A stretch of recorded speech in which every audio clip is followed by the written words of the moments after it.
I love the lighting. Actually looks really cool here as the sun's, I believe, going down or coming up. I'm gonna guess it's coming up.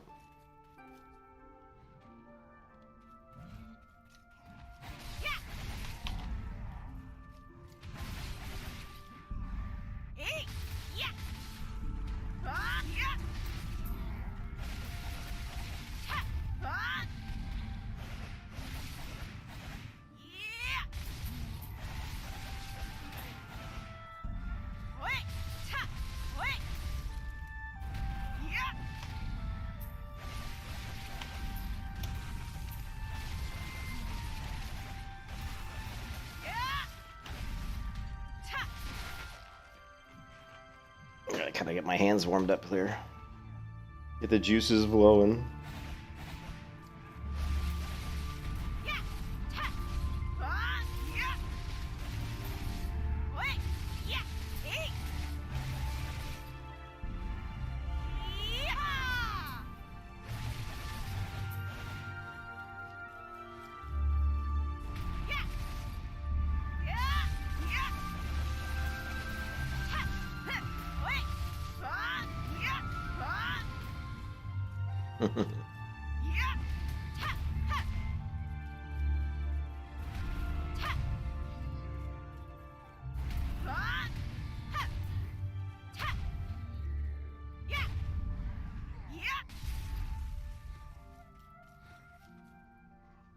It's really hard to play right now because my chair is broken.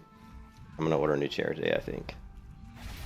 So I was watching a video by, and I'm probably gonna bring it up here in a minute. But let's see what am I 70%?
No.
Hmm.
Oh shit.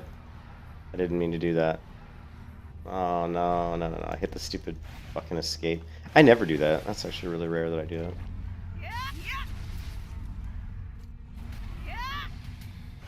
Black Desert's key controls are pretty spammy though. You have to do a lot of uber micro in this game.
Mm-mm.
Yeah, so, let's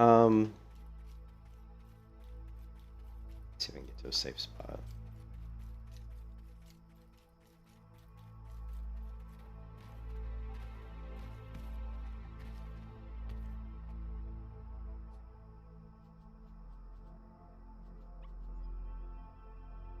So I was watching this video by...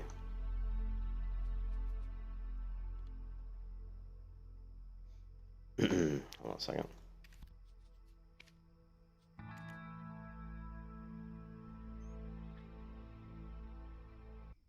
I was watching this video, and I'd never seen this guy's channel before, but Moreland TV is, I guess, a BDO streamer, and he put this video out called "Why I'm Leaving BDO After 5+ Years." And so, of course, that video caught my attention.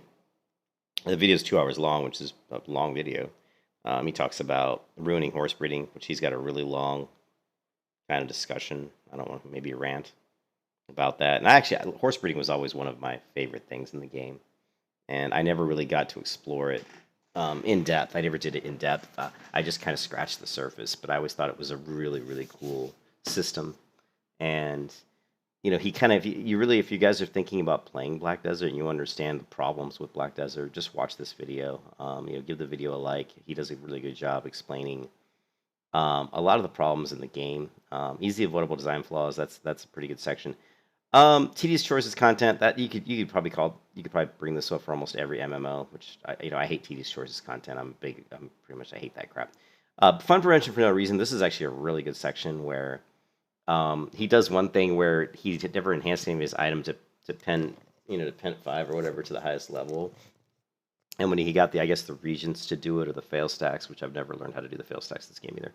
But whenever he got the regions to do it, he said he happened to be out in the desert, and there happened to be like a storm coming, like a sandstorm, He thought it would be fun to try to enchant his item while in the middle of a sandstorm, because just for fun, just for the hell of it. because when the sandstorm hits, you take damage every so many seconds, and it takes so many seconds to do the enhancement. So he had to be really quick with the keyboard and get it up, get the items in there, hit enchant, and it took him a while, and he finally was able to do it. And it was just all for fun. It's just one of those little fun things that people you do sometimes. And what was really interesting about that is that Black Desert patched that out of the game. They must have seen his stream, and in the very next patch, they said you will no longer be able to enhance gear while in the middle of a sandstorm. It was just made no sense. I mean, here's you doing something for fun that in no way hurts the game, and yet they decided they wanted to patch that out of the game. There was another example of, and this one's kind of a weird one, where I guess there was an NPC in Heidel that you could like give stuff to try to create some sort of an NPC relationship, like NPC dating or something along those lines. But by giving this NPC flowers or something, you increased enmity. Well, as you know, enmity in the game allows you to this, but I think this NPC also sold items. So it was really stupid of Black Desert to do this because, I mean, obviously, if you create a mechanic that allows people to actually easily get amity from a person who sells like low-level items, weapons, they could abuse that, and they did. They abused the system to get a bunch of amity and to buy the items, to buy all these low-level items and then enchant them up and sell them on the central marketplace for money. And so it was a way to make money. I kind of disagree with him a little bit on this one. A little bit, because to me, that's kind of abusing a system the way it wasn't meant to be intended. But to me, it's also the developer's fault because they weren't very smart. It's like, oh, yeah, I'm going to create this NPC that you give them a bunch of stuff and allow them to generate amity, and then you use that amity not for the desired content, the desired reason that we thought you were. And the whole point was to build up amity. And so to me, I agree. I understand why they patched that out. Why they changed that, but I also, so to me, it's like it's their own fault. They created a system that was abused, but they obviously weren't thinking. But so I don't agree with that being necessarily a bad thing that they patched that out of the game. So he called that fun prevention. It's one of those things where I don't, because the way Black Desert is, personally I would have patched it out myself. If I was developers, I would have patched it out. I would have said, you know what, that's not the way it was intended, and so I don't have a problem with them doing that. And then some of these other sections, premature announcements lead to unkept promises. This one was pretty. This one and the next one, I haven't watched the next one. I'm betting the next one's going to be a doozy, but this one's really good. Let's watch this for a little bit. Things that are coming to the game, and they never happened. We have the climbing life skill, the pottery life skill, Calphion versus Valencia territory war, node war rework. That's been announced many times over many different eras of the game, where they said we're gonna fix node wars, we're gonna rework node wars, and pretty much every time, I think there was one actual rework that we got way back in the day, but pretty much every other time they bring this up, it just disappears and nothing ever happens. Hybrid life skills, such as the example they gave was you're going to be able to combine your farming and your fishing together and make fish farms. A bit of a weird idea, but definitely a weird idea. Nonetheless, it is something that they announced, and so it was something life skillers were kind of looking forward to. No idea what happened to that. Stars End world boss, loot scroll point system, Thornwood Castle. Man, Thornwood Castle! I was so excited for Thornwood Castle when they announced it. They had this like PvPvE high-end mode.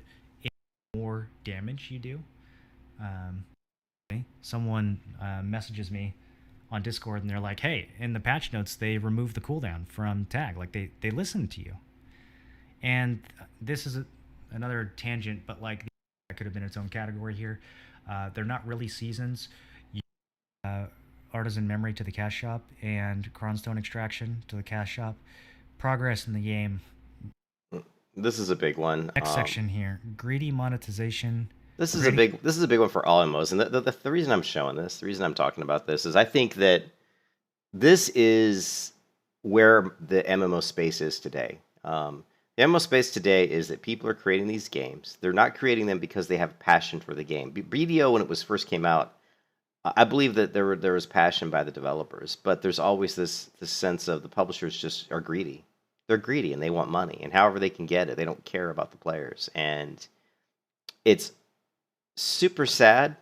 And it also sucks because people like me and other people who like MMOs, we are gullible in a certain way. And that when new games come out, we always hold up this small amount of hope that it'll be a good game and that they won't have monetization, that they won't to be in it for just the greed, to be in it just for the money. But I think from what I've seen now, I think that's almost like a lost hope. I don't, I just, there's only one game that's out there right now, only one that I can think of that it doesn't seem like the developers are making it because they're greedy. It seems like they're making it because they just want to make a good game, and that's Pantheon Rise of the Fallen. That's the only game that's out there.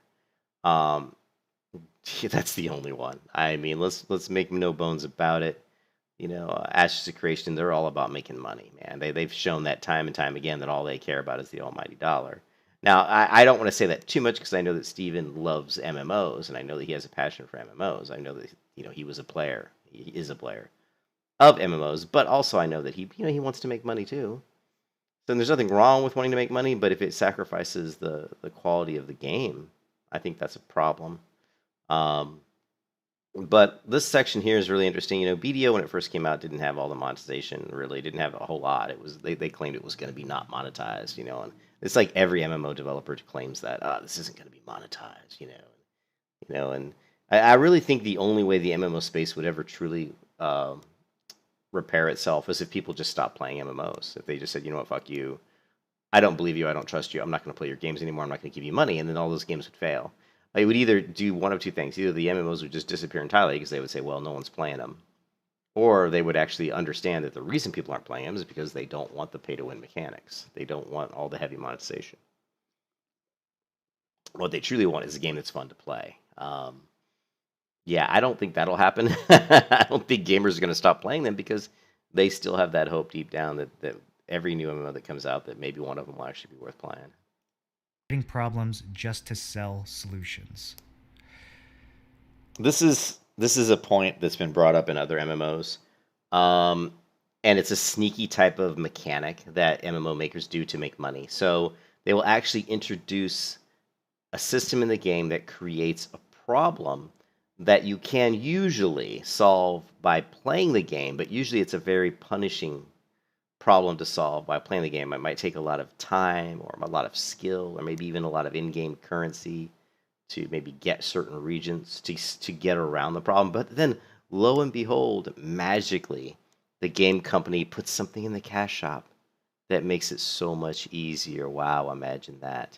And that's something that happens all the time. And that's game companies trying to be smart and trying to be sneaky. It's like, oh, we'll create this problem, and the gamers will be like, oh, this is so difficult. But then we'll wait a couple weeks or a couple months, and then we'll put this item in the cash shop. We'll kind of fly it in under the radar. And then the gamers will be like, oh, wait a minute, there's this item in the cash shop. And it'll almost be like a revelation. Oh, I figured something out. They threw this in there. They probably didn't know that this would solve this problem. You know what I mean? It's like they don't want you to think that they did it on purpose, but they did it on purpose. This is, again, something I could probably make an entire video on. The biggest thing everyone knows is Cronstones and Artisan's Memories. As soon as they added Artisan Memory to the cash shop and Cronstone Extraction to the cash shop, progress in the game was never the same. And it gets about twice as bad every year. So wow. The amount of pay to win that goes into the game, the amount of pay to progress that goes into the game. This is a problem that started in 2017 after they told us that the game wouldn't have these functions. They left things like Artisan's Memory and Cronstones out of the launch version of the game in order to, sucker us all in thinking that this wasn't going to be a pay to win game. And then they pulled the bait and switch. They added these things in the second year of development. And then every year after that, they have basically doubled the impact of those items through various design choices, through lowering the price of the cash shop so that more people feel inclined to buy these things and pay for their progress rather than earning their progress in the game. And every year it just feels less and less like what I do in the game actually matters, and it feels more and more like how much money I spend on the game is really the thing I should be doing in order to push myself forward and stay competitive. But there's all kinds of problems in this game that they create just so that they can sell the solution. One of them is horse skill training. So my horsey here has a bunch of different skills that start at like 20%, and they will fail until they get to 100%. And so, here, let's see, I think I have this one locked, but I have this skill where if I use it, Actually, don't even know how to use the skill because I have it locked. There we go. See, it fails, and then it kicks me off my horse. And there's a little mini game that you can do. That mini game is a bitch. That mini game is actually tough. It's actually tough. A lot of times it just sort of instantly fails, and you don't have time to do it. Yeah, the mini game's tough on that one. Or, yeah, so like I mashed W there, but I was too slow. I'm not good enough at the game. Yeah, the game's pretty tough actually. But even if you do the mini game, it's this like really tedious, boring thing that you have to do over and over and over again, dozens or hundreds of times before your skill finally hits 100. And like if you have a new horse and you're trying to use one of the main skills like sprint or instant excel, you're just constantly falling off your horse. Or even if you're not falling off, you're constantly doing this goofy little mini game, and your horse is, you know, sitting there stuttering, and you can't actually get anywhere you want to go. It's not an interesting mini game. It's not fun. It's not an engaging mechanic. It's just there to annoy you. And the only way to get around it is to spend money in the cash shop. Cash shop. There's a bunch of other things that are like that. Fairy skills. I don't even really want to get into it, but this is just such a badly designed, greedy system. This skill right here, Miraculous Cheer 5, is mandatory for PvP. If you do not have this, your health regeneration is at a massive disadvantage compared to everyone else. You have to manually smash the heal pot key every 2 seconds, and when you account for latency and just, you know, input lag and like the fact that you're distracted doing your actual combo, it's a massive disadvantage to have anything. Look at that auto use potion when HP resources depleted. Is an RNG system that's basically tied to you spending real life money to reroll your skills until you get the one you want. And it's not fun. It's not interesting. There's so many other ways that they could have implemented this where you could use in-game resources to reroll the skills rather than cash shop, but the very limited mechanisms you do have to reroll your fairy skills with actual in-game stuff, extremely limited, not fun to do, and tedious to the point where, like, of course the devs aren't going to fix it because they make money off of people buying the cash shop alternative. There's lots of stuff that's like that. The relic scrolls that you run to get memory fragments. There's either a database entry, I don't want to pull it up, but there's either a database entry or a data mine that indicated that they had. So first, let me explain what relic scrolls are. I'm getting ahead of myself. Relic scrolls are, and like, I know a lot of the things I'm saying sound sarcastic or sound hyperbolic. I'm not exaggerating when I say this. I'm not trying to be dramatic when I say this. Running relic scrolls in Black Desert is the most boring thing I have ever done in an MMO. And I have played a lot of MMOs over a lot of years, and nothing I have ever had to do in an MMO is more boring than running memory frag relic scrolls. You basically just sit there watching a boss animation, and then you kill the boss in 5 seconds, and then you watch another super long boss animation as he spawns, and you kill him in 5 seconds, and then you just do that over and over again. And if you actually want to get enough memory fragments to have any impact on your gear, you've got to do this for hours and I mean, like, I'm talking like days and days and days of this if you want to actually get anywhere with it. So most people just buy their memory fragments off the markets from newer players who still have the willpower to run these things. Still the willpower. And there's an easy solution to this. And the devs have already thought of the solution, and someone actually already created the solution at Pearl Abyss. There is an Awakened Relic Scroll, which means basically you would combine a bunch of your Relic Scrolls together. You combine like 5 or 10 together, and then you would run them all at once. And then the Awakened Relic Scroll, they could put other improvements in it as well. They could make the bosses actually interesting. That could be one thing they could do. They could get rid of the summon animation so that you're actually doing combat instead of just sitting there. Yeah, the summon is literally long. Just sitting there staring at your screen doing nothing for a predetermined amount of time. They could fix that, right? They could get rid of that timer, and they could make it like an actual fun, interesting part of the game. And the solution has already been implemented in the back end, in the test server somewhere. It's in the database. It's been data mined, but they refuse to put Awakened Relic Scrolls in the game. Why? Weird. It's one of two things for sure. Weird. It's either gross incompetence, right? It's back to the first category of just like straight up easy fixes that they won't do, even though they're very easy and very obvious, or it's greed. Maybe they think that by adding Awakened Relic Scrolls and by making the process less tedious, people will be less likely to buy Artisan's Memories from the cash shop because Artisan Memories reduce the burden of having to use so many memory fragments on your gear.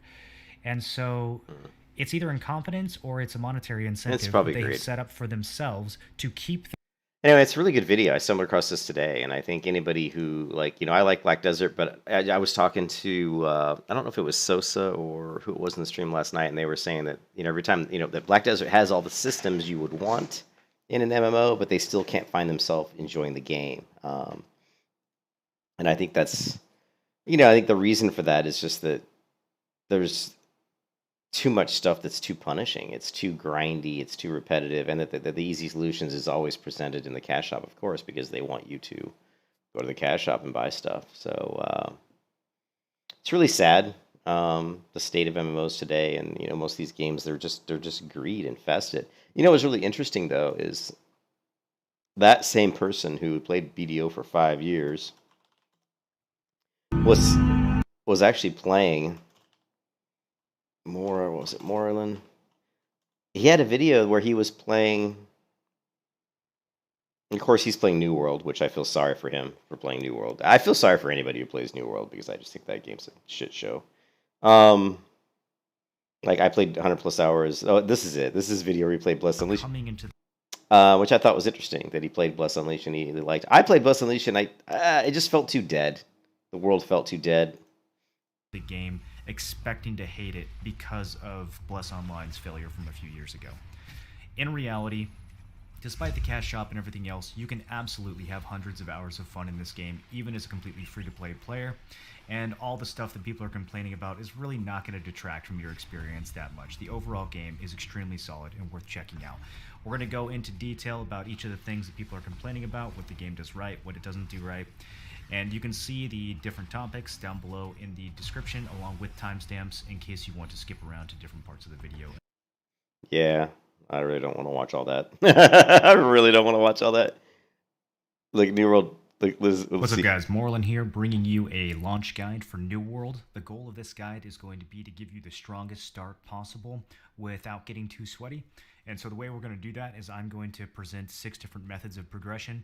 I feel sorry for him covering BDO. What's interesting is he when he had this video on 5+ years of playing in Black Desert, and he basically taught. It was interesting. It had 158,000 views, and I think it's because BDO is one of those games where it's got all these great systems in it. There's all these great things in BDO, and you always wonder, well, why isn't it fun?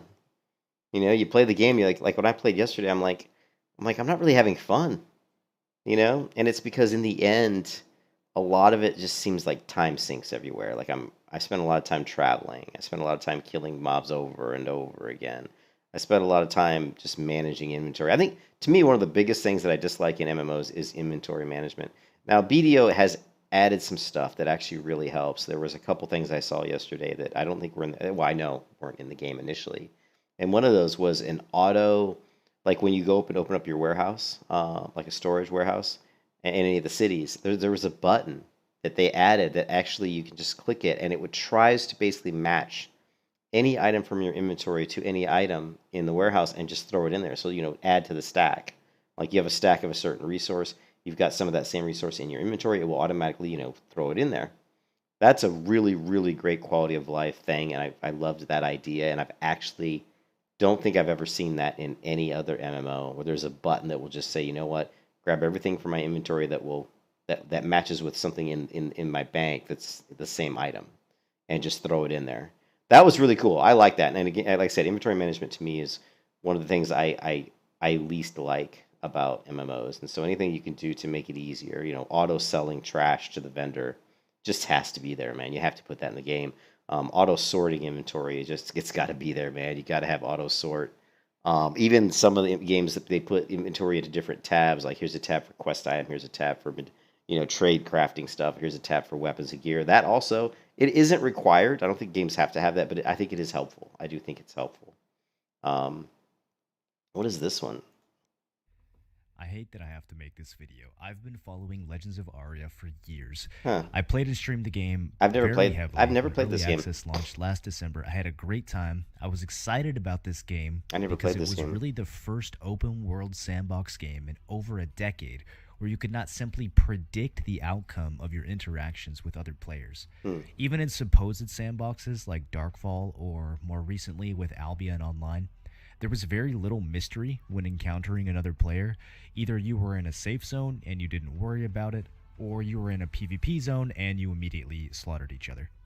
There's an indescribable magic that occurs in an MMO where there is some unknown stake in how you treat the people you come across. And within this setting emerges an enormous range of positive and negative interactions that eclipse anything you could encounter in a game where those outcomes are already predetermined.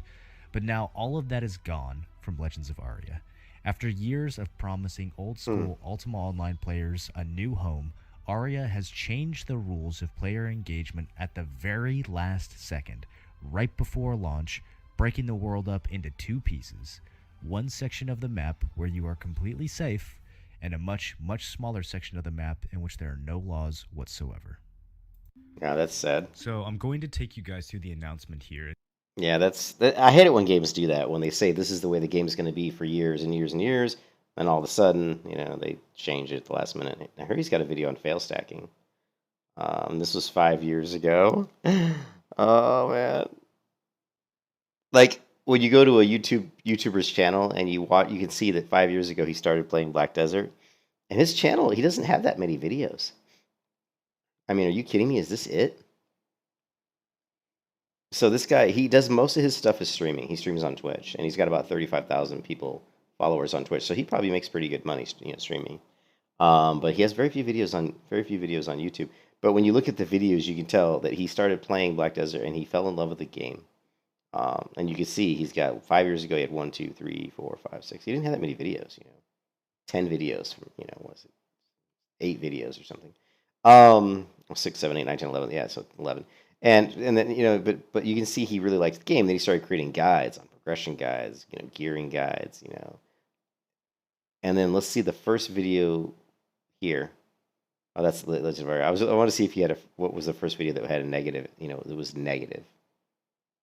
Thoughts and do battle royale shadow, yeah, whatever. Oh, he had a video about Wreckfall. That's interesting. Q&A with lead developer Fractured. That's probably interesting. Fractured's an interesting game in development. Anyways, so he, farewell Albion Online and PvP drama. So it looks like he played Albion too and gave up on it. So, and here's Project. What is this one? Oh, this is Everquest. Project 1999 is an Everquest. Why you should play? Wow, why you should play Project. On October 25th, they will be starting a fresh server called Green Server that will follow the classic Everquest timeline from 1990. Points that were added to the game. I never played Everquest, so I tried it once and I just could not get into it. It was just like, no, I can't do this. Yeah, more people doing this guy's playing New World. Yeah, like I said, I feel sorry for people playing New World. I'm just trolling YouTube at this point. Trolling YouTube. Warhammer 40k Lost Crusade is heresy. So yeah, really, there's just no MMOs to play, man. There's no games to play anymore. What's happened to our world, man? I should create a YouTube channel called No MMOs. No MMOs. Let's see what comes up with no MMO. Nothing. Oh man, it's sad, dude. It is so sad. I spent $40 on this game yesterday, thinking I would create a new character, and it was actually a good deal. $40 got me a lot of stuff, and I was like, I'll buy this package, level up a new character, it'll give her all kinds of cool stuff. And then I started playing, and it's the same thing it always has when I play Black Desert. I just don't have fun. It should be fun, but it's not. That's the funny thing with Black Desert. You play it, and it's like, man, it should be fun, but it really isn't.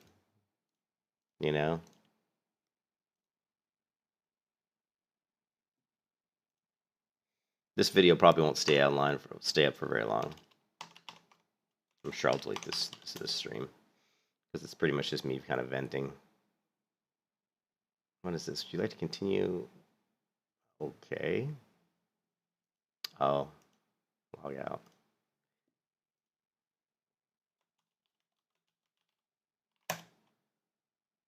You'll have forgotten your password. Well, it's because you put the wrong one in here.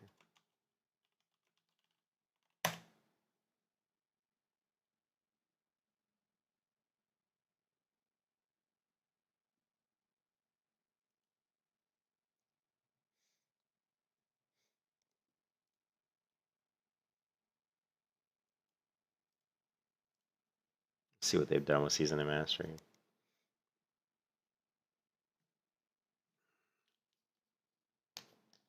Oh man, it's early and my tooth is already killing me, man. I feel like Tom Hanks from Castaway because I've got this tooth that's needs to be pulled, and I've got an appointment, but it's not for another 5 days, I guess, and I'm just suffering pain every day until then.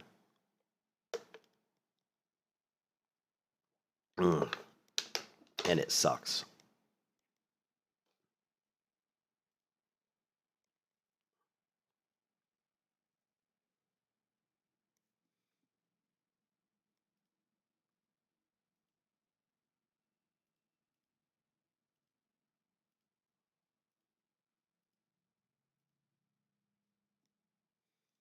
Well, I've hit play multiple times, but apparently, well, it's Tuesday. Servers are going to be down anyway. This is the worst stream ever. Why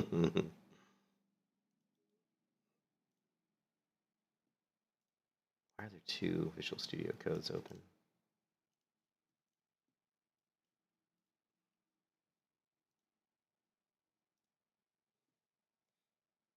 Now it's trying to launch WoW. Just close it.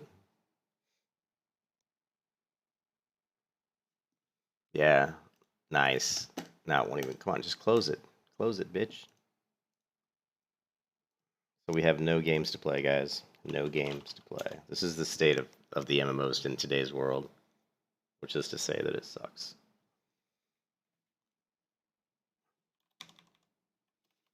It's sad, man, that I like log in and I get on the computer and I can't even find a game to play that's fun anymore. The New World was shit. Alien, just pathetic, grindy, boring mechanics. Bless Unleashed, kind of fun. Dead World. The world was so dead. The world's not vibrant. The color scheme, his palettes, so bland. That really bothered me, how bland the environments were. The environments were really lackluster. There was not a lot of love in creating those environments. The only thing that was fairly fun was the combat was fairly fun, but it was a lot of the same. Just click the same buttons over and over and over again. It felt kind of after a while it was so repetitive. It wasn't that enjoyable.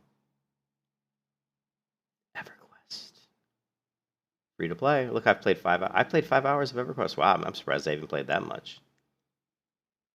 Hurt Spell, Long Dark. This is a really good game. The Mighty Quest for Epic Loot. That was a fun game. That was actually a pretty fun game. Shadow of Mordor, I think I played for all of 50 minutes. Northgard, basically RTS. Didn't really like Outward. I know a lot of people liked Outward, but I didn't really like it that much. Shadow versus a card game. Raider Z was kind of cool. Skyforge is an interesting game. It's an MMO, and it's kind of sci-fi. It's an interesting one. Swords of Legends is terrible. Vindictus is fun, but just instance-based. This is actually an Asian title. Let's see if it's still up. It's still up, it looks like. This is Twilight Blade, I think it's called. You can actually play it on Steam. I don't know how I was able to get this, but it's actually like an Asian version of the game, but you can actually play it through Steam. But it's like everything is not in English. So good luck trying to figure out how to play it.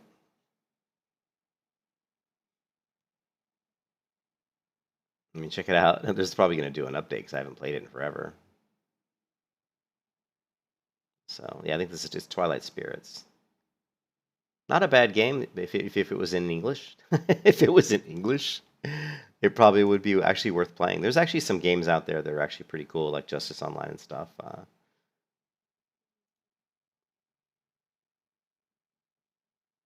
But, you know, they're not in English. They're not in the... They're basically not Western titles. Maybe I'll just go back to bed. Maybe I'll just go back to bed. Oh. I could never get into Elder Scrolls. So many people play Elder Scrolls Online and like it, and I don't understand why they like it. The combat is so awful. It's so bad. The combat in Elder Scrolls is just so terrible.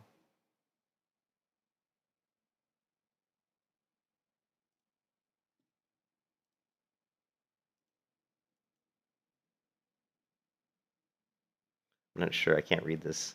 I mean, I could pull out my Google Translate on my phone and try to figure out what this is saying, but I'm not sure what it's doing. I think it's doing an update.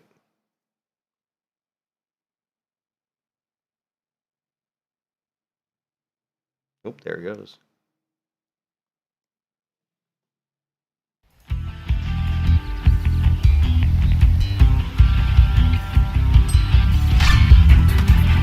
Wow, loud volume.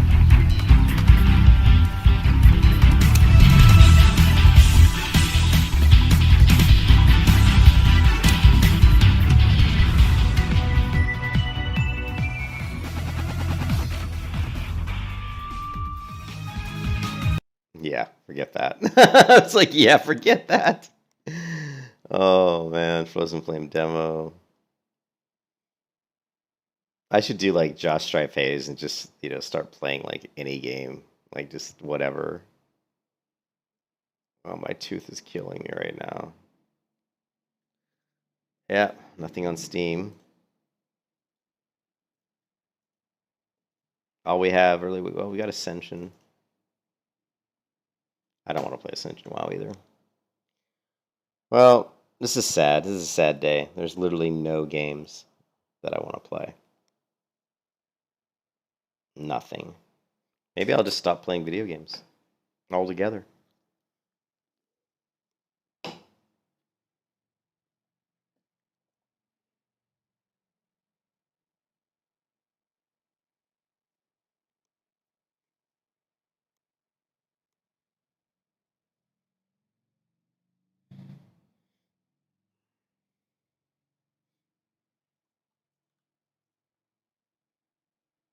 Let me go take a look. There is that one MMO project, that one World of Warcraft project that looks kind of interesting, which is Revelation.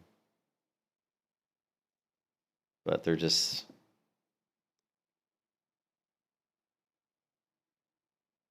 Yeah, they're just not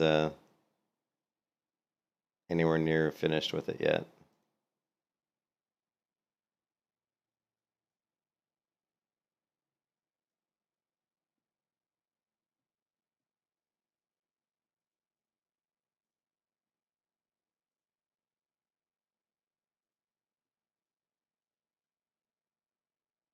Is there any hope for the MMO genre?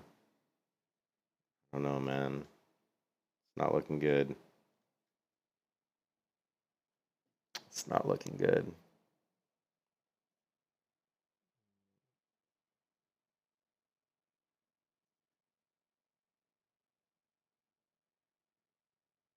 Road to Ragnaros Hardcore.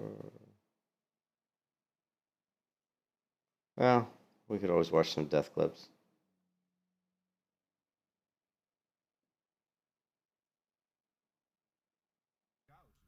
I'll be pretty nasty. Oh shit! Don't, please don't. Oh god, yeah, we're gone. We're done for. What level is he? Absolutely Level done 7. for. Yeah, we're getting shafted right here, dude. Don't look, don't look, don't look. If you don't look, you're not gonna die. If you don't look, you're not dead. Okay, I'll dodge his attack. Dodge. Okay, One survive. health. One health. Okay, we're done.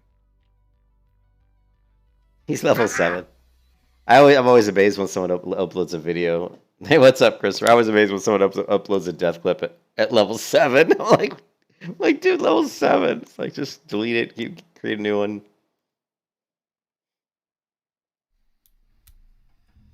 Oh no! So this guy tried to do the PvP. He tried to, as a hardcore player, get. He's gonna own. Oh yeah, this guy was begging to get his hardcore character killed. He went to loot a chest in the PvP arena in STV.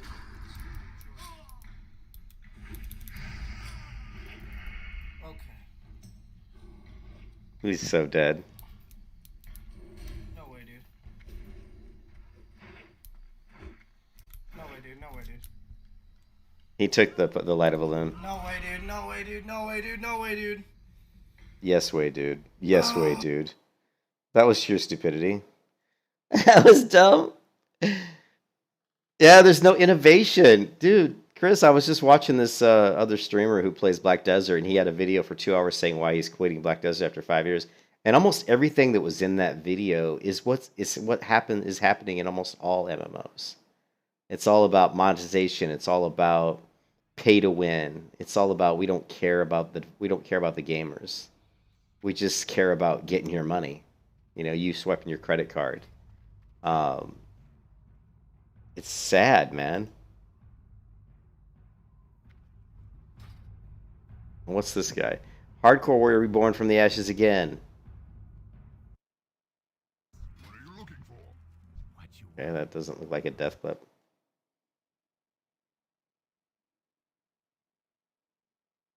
I like to see the high level ones. I like to see the pain when someone dies, like third death. I guess this guy, this upright dude, whatever, kind of creepy looking guy, because he is fucking creepy looking. I guess he was talking trash in the Discord, like how hardcore was going to be easy and he was going to kill it. And obviously he's already died like 3 times, so yeah. Talk is weak, my friend.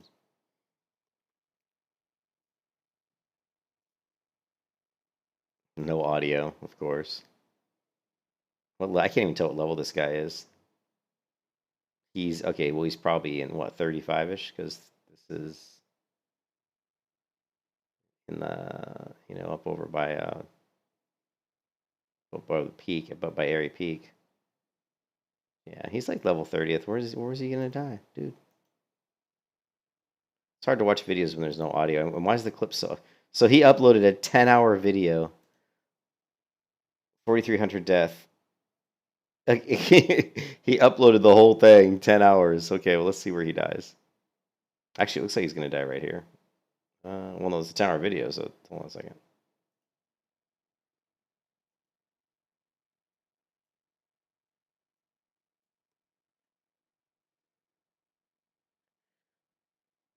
Well, I can't play Turtle WoW, dude. Every time I play Turtle WoW, it freaking crashes on me.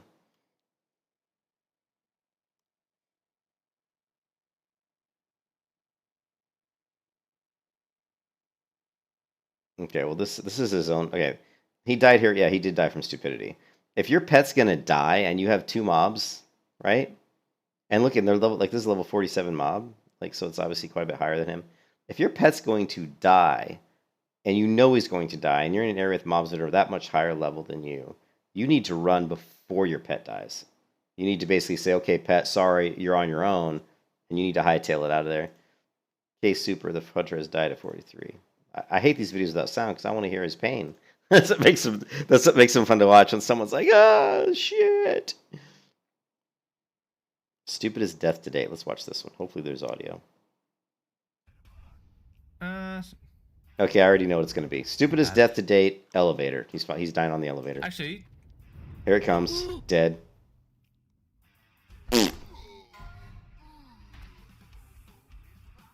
Level 17 dead. Those are always fun. I can honestly tell you that I've never died from the elevator in World of Warcraft ever. I almost have. I've almost died from that a couple times. That's how you die, though. Is you just blindly well, if you jump, did he jump?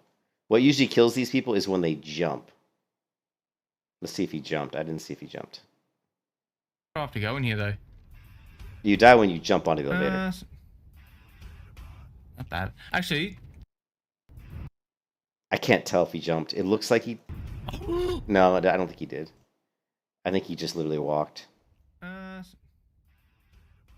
not bad. Actually, to go in here though. Not bad. So this is how you die. He's looking at the map, so he doesn't know when the door opened. So he doesn't know if the elevator is about to go down because he was looking at the map. So he comes off the map and he sees the elevator.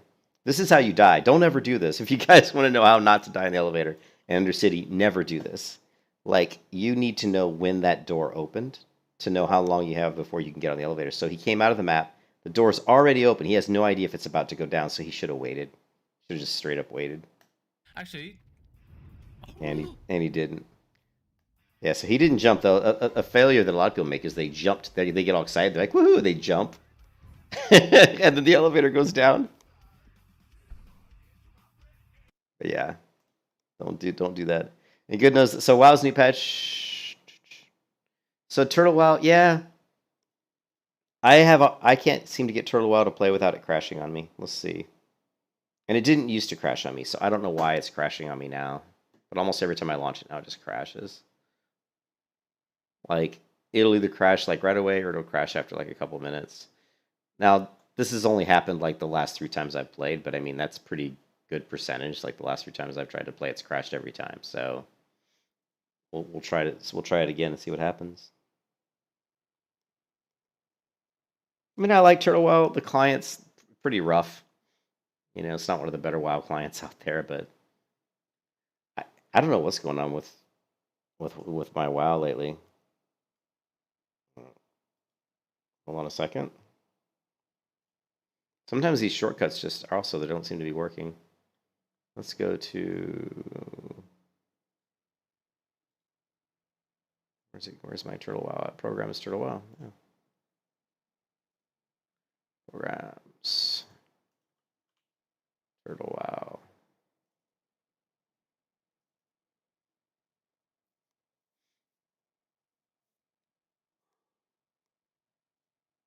Yeah, now I have to remember my password too. God.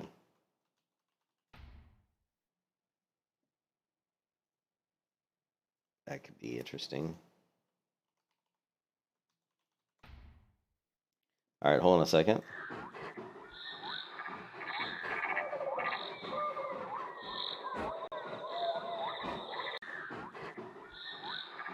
Yeah, let me pull up my password manager here. 1 second so I can remember my password because it's been a while.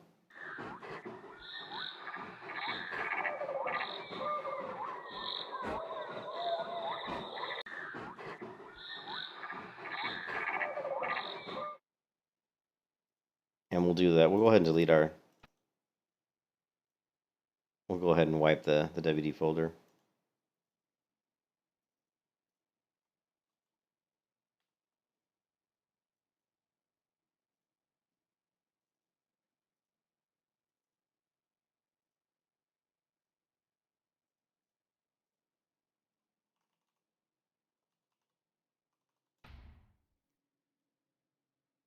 All right, so here's my level 10 High Elf Paladin. Hopefully it won't crash on me.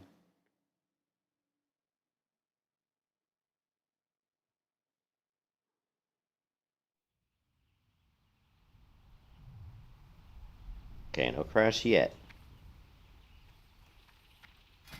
Am I in a guild? I'm in a guild called the Knights of Templar. And I am just an alkalite. And I'm the only one online. And there's only been a few people on... Well, I guess in the past 1 day, there's only been 2 other people. So this guild's pretty much dead. The dead guild. There's quite a few quests here, though. Well, now you got business with me too little too late. I don't know why he's got a quest thing over his head, but he's got no quest. What can I do for you? Oh, low on 10. Safe travels. How are you? He also has a quest thing over his head, but no quest. I don't know what these are for. See you later. So are there glyphs in the game?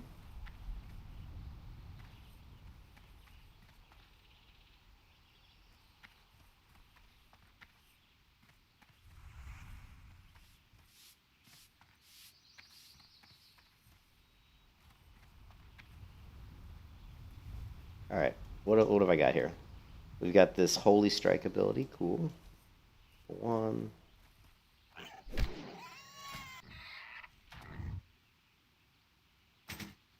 Okay.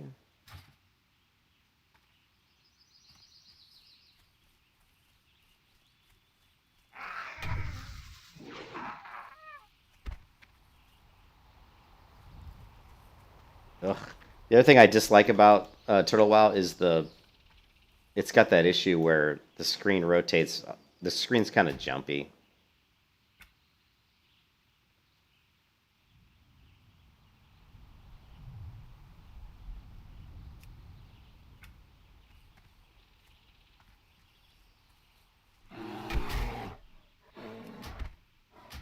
Well, where's the... Give me some higher level mobs to kill. What professions do I have? Do I have any professions? Cooking, blacksmithing, and mining, apparently.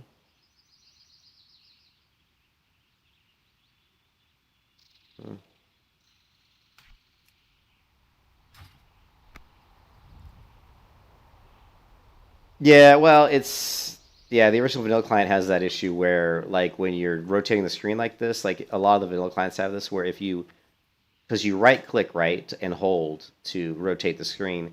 A lot of these old clients, if you are moving a certain way and you right click, the screen will just kind of jump.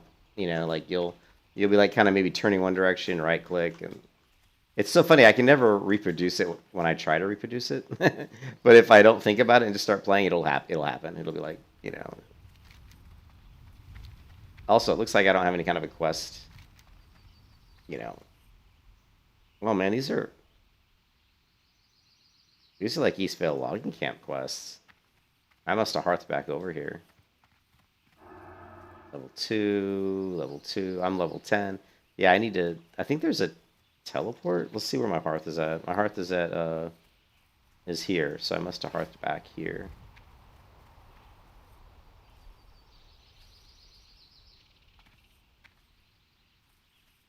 But yeah, the reason I stopped playing Turtle WoW was mostly just client issues. It wasn't that I didn't like Turtle WoW. I was having trouble with the client really like working,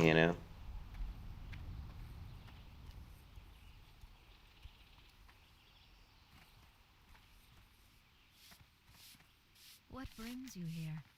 What brings you here? Wasn't there like a teleporter right here?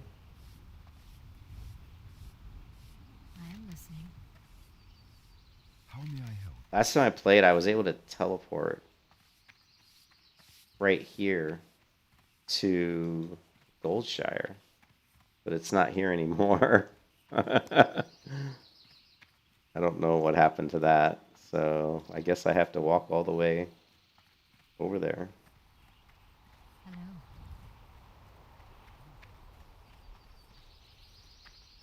Is it one use? Great. And then I screwed up and hearthed back here, so now I can't.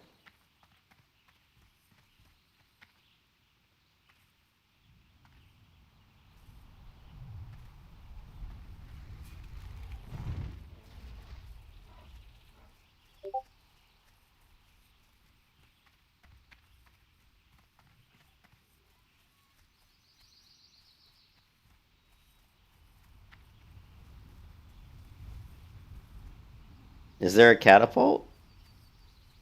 Is there a catapult, Purdy? Are you kidding? Are you joking? Or is there really a catapult?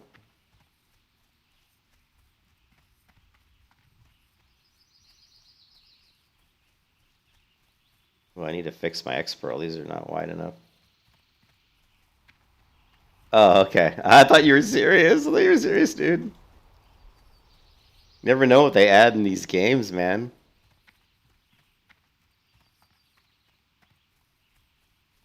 Okay, we need to add width. They don't have it. This is an older version of X-Pearl. So we don't have the option to change the width, I don't think. Yeah.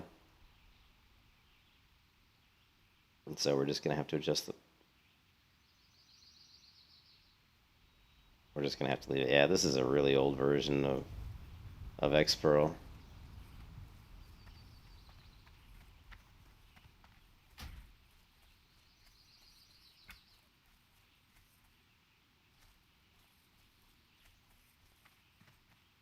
Ooh, level 13. Let's do this.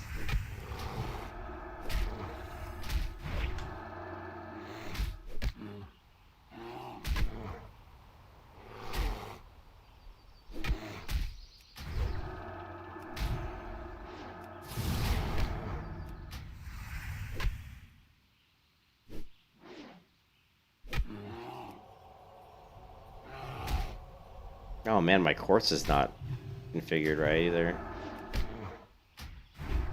Spell is not ready yet.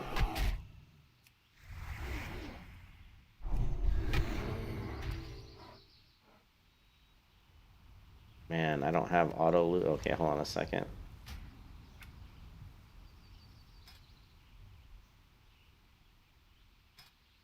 Oh Jesus, where's like there is no auto looting? Yeah, that's right. Okay, so we don't have auto loot, but we still should be able to hopefully fix quartz.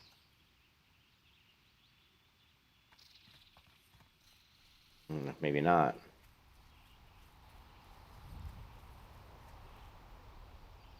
God, these. You feel bad now, Freddie. Yeah, the problem with this client though, it's such an old client that a lot of I don't know. I'll have to go and see like what kind of add-ons we can get.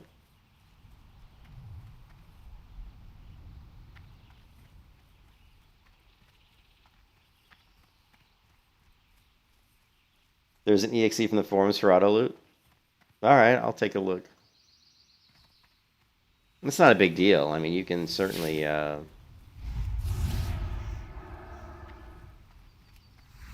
We can certainly just shift right click, same thing. So it's not a big deal. I went years of doing shift right click in vanilla WoW, so not a big deal.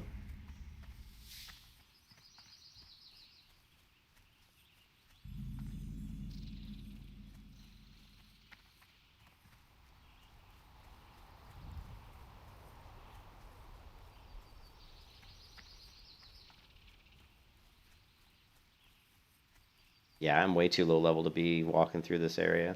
And the high elves, they need to give you that hearth because they start you as a high elf here, but all the mobs here are much higher level than you, right? They're like once you start walking over to the Light Master, I mean you're going past mobs that are much higher level. Luckily, there's only a couple of them. This is I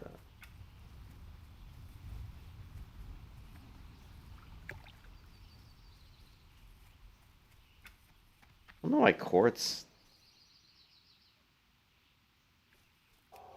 I mean, I have, unless this isn't, that certainly looks like quartz. But I'm not able to configure it for some reason.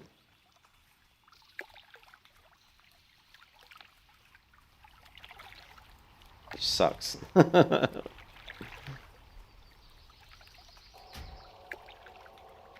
Unless it's OCB. It is.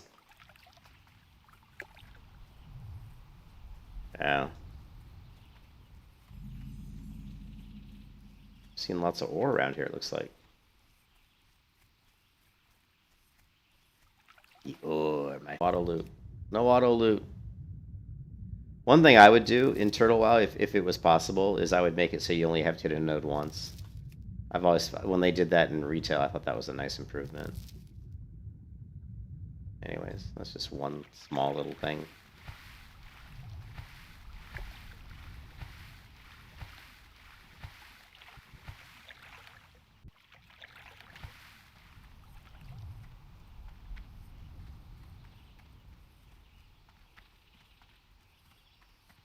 It's old Sudi, isn't it? Yeah, shit. I can't get anywhere near that guy.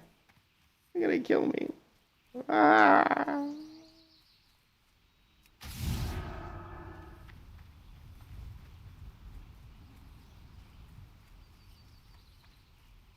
Don't I have a mount? Oh shit. I was gonna say I forgot it. They give you a mount in this game like at level 1, right?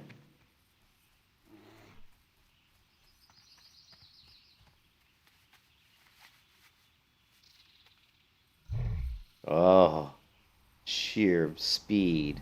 Slow and steady.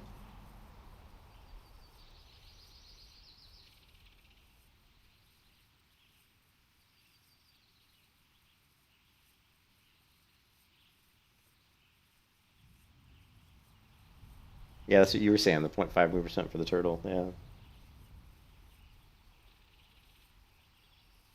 know, they got foxes, though. Which weren't in the original game in this area.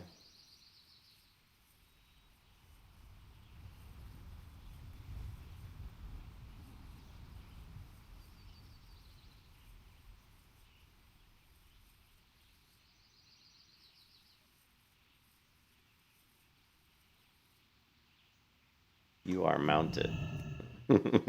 You are mounted.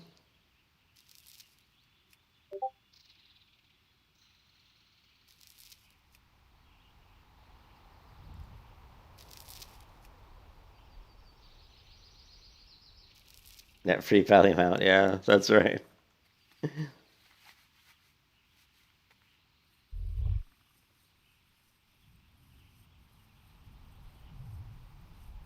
It's funny that the best MMORPG right now, honestly, is private server World of Warcraft.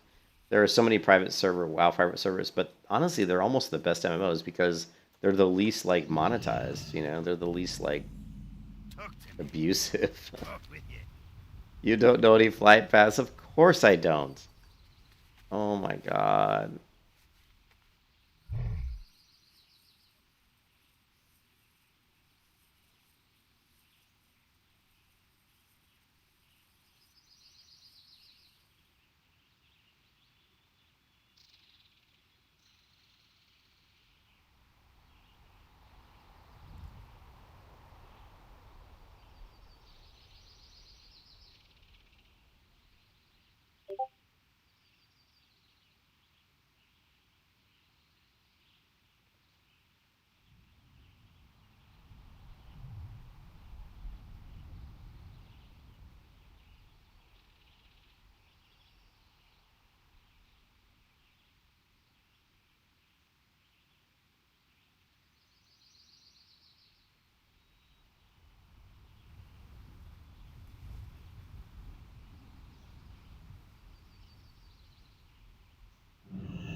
Slow and steady.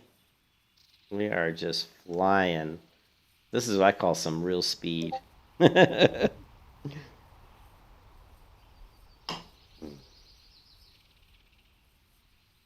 what else is in Turtle Well, guys? I mean, I have the torch, right?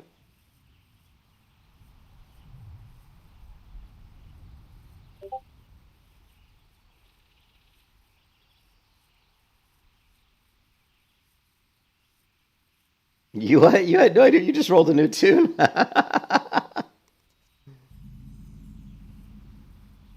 No, I like this character. I'm not gonna roll a new tune.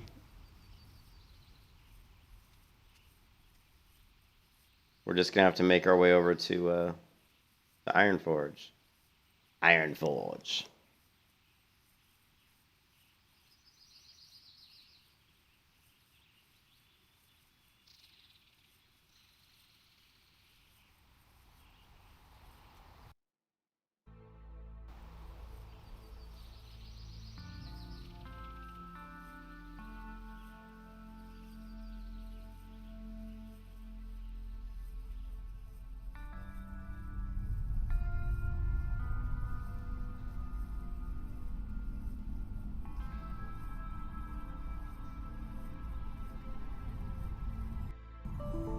There we go. Boom.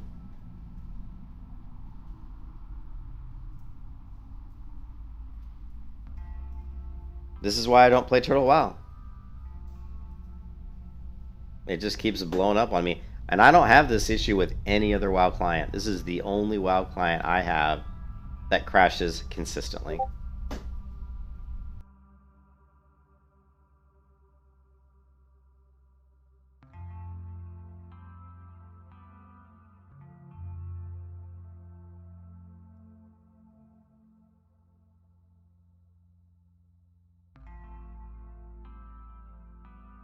Maybe I'll, I don't know, maybe I'll have to reinstall it. I don't know what else to do. Let's try the patcher. Maybe we can, like, I don't know. Yeah, that didn't do anything.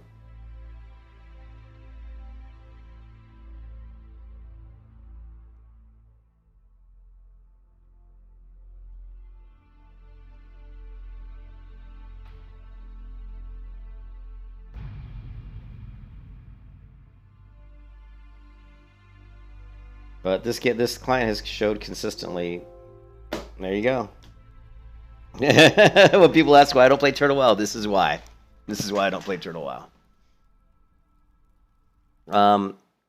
I'll tell you what we can do. Let's go ahead and I doubt Turtle WoW is installed in the.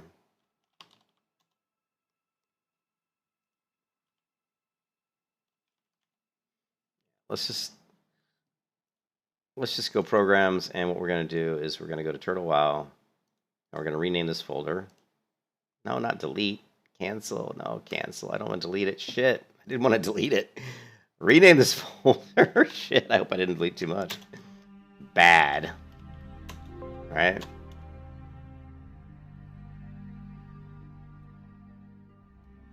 Maybe it's open another program. Christ. Christ on a cracker. Of course, the client's still fucking running even after it blows up, right?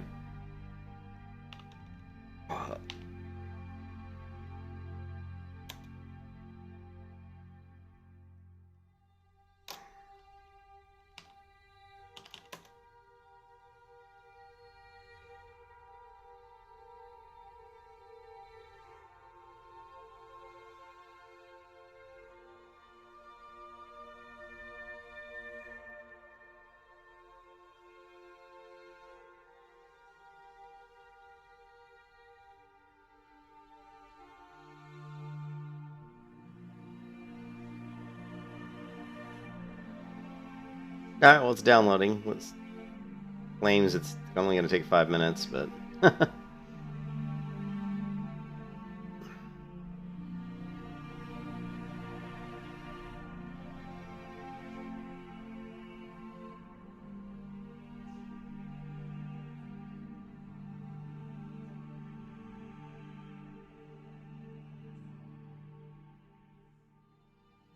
Wow, look at the client they're running. 1.15. That's interesting. It's an old client. It is an old client.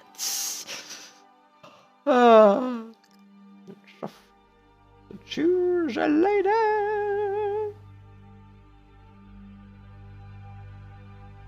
Well, let's do.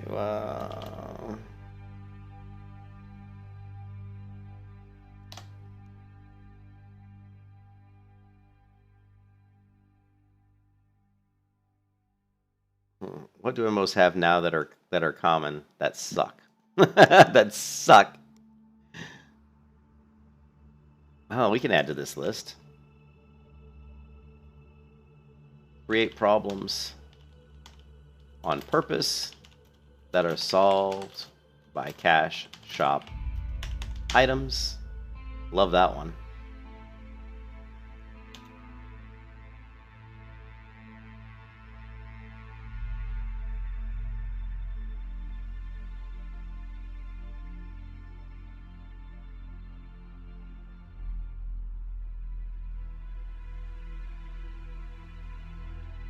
Man, this is pretty fast download. Pretty good speed from there, whatever they're posting that file. Grab the auto load exe.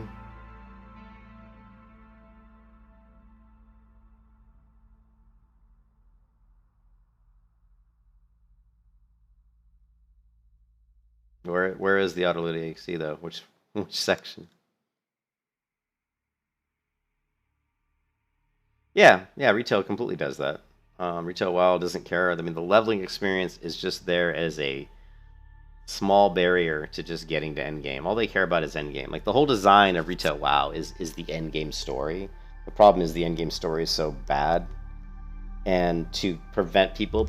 The thing is, MMO players of today are a bunch of, like, speedmongers. They all want to, like, fly through content as fast as humanly possible. They have no patience. They all want everything, and they want it now. So MMO manufacturers have to put in things that actually prevent them from being able to finish everything as fast, because people will no life it, you know? And so they put in systems that slow you down, time-gated systems and grindy systems that prevent you from just, you know, flying through the content as fast as possible. Because there's always going to be someone out there that's just going to, or a guild out there that's just going to do everything as fast as they can, you know?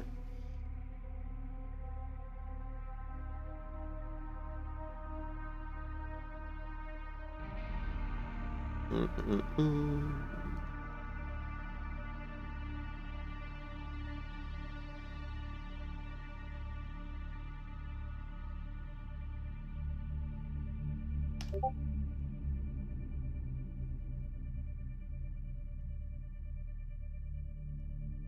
there's no guarantee that installing this client's going to work. I mean, it could just be something with my video card that doesn't jive with their version of the client. I have no idea. It shouldn't be. I mean, I haven't updated my NVIDIA drivers in a while, but that obviously should have no effect on an old version of World of Warcraft. But yeah, like I said, this is the only WoW client I've ever had that crashes consistently.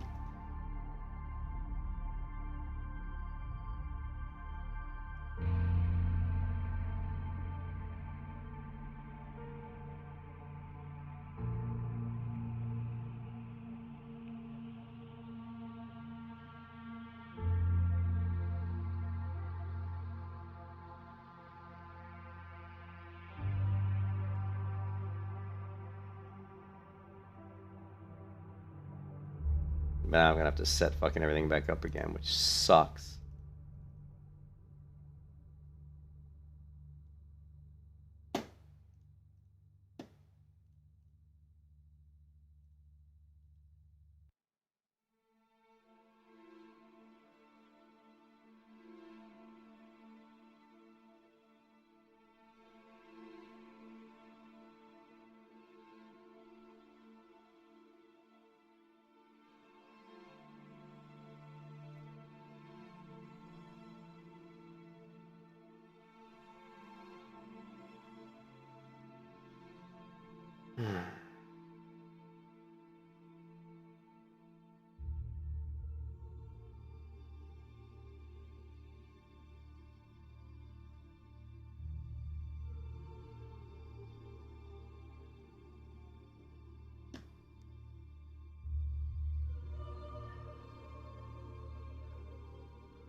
I don't know which one of these I was even using on the other one.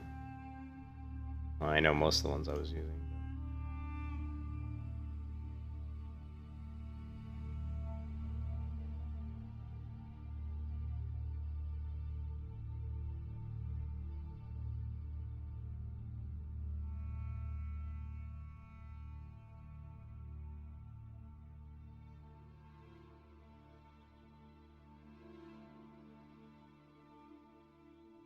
Actually, you know, let's just grab X-Pearl.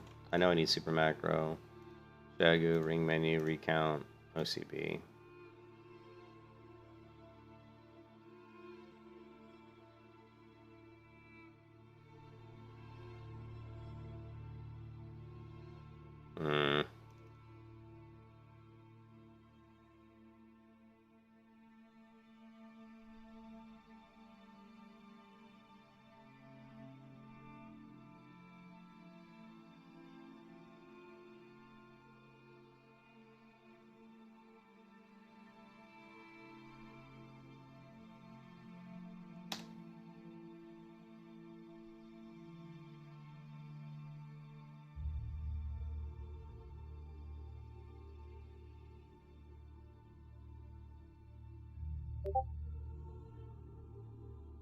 Where's the actual, oh, here it is, Realm List. Copy this guy, copy.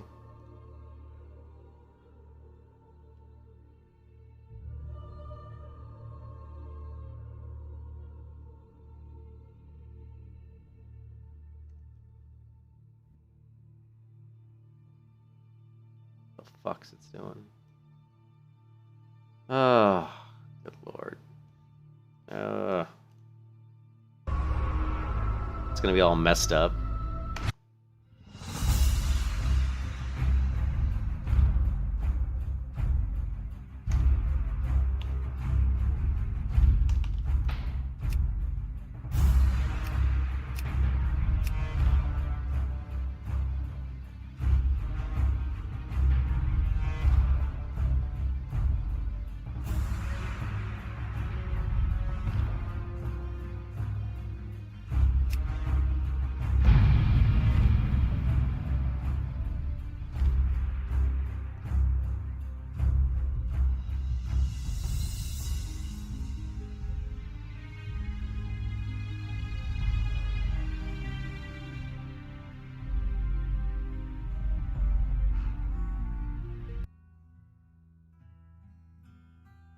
Jesus. And there you go. I'm not sure what this game's doing. Okay. Ugh, look at those wonderful graphics. This is gonna so fuck up. First, let's just do windowed mode. See if it'll take that. And of course it won't.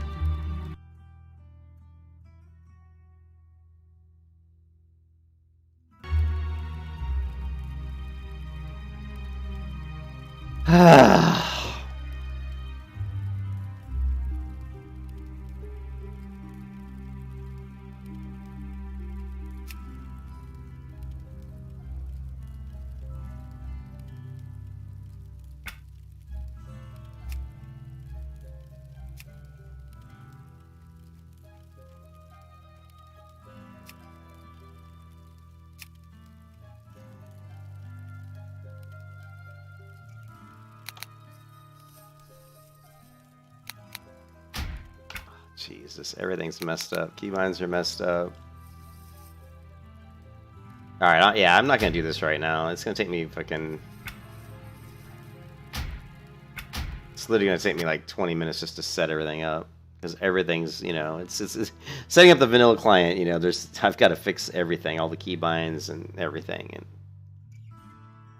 all my add-ons have to be configured. And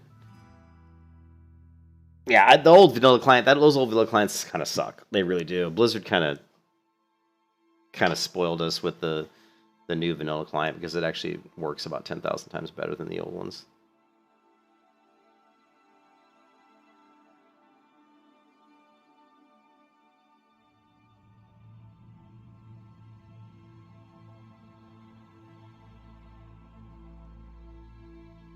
Yeah, I'll check for the link. Did you post in the Discord? Let me see.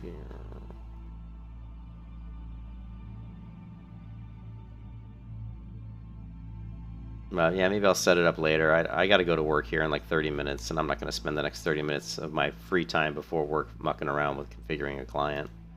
No, thank you. No, thanks.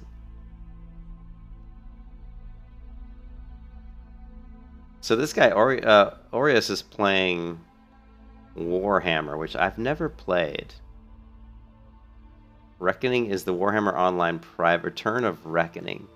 Let's take a look. I've never played Warhammer Online, so Return of Reckoning. I want to take a look. I want to take a look at this because I've never played a Warhammer private server. I've never played Warhammer, so.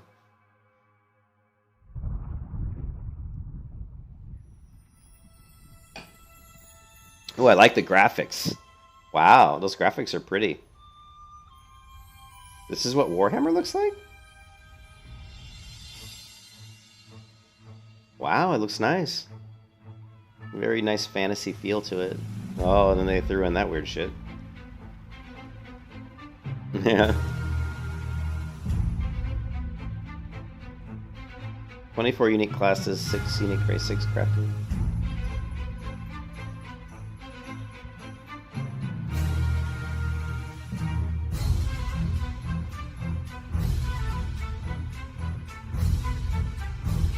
No shop, no pay to win, play for free. The crows eating the dead bodies.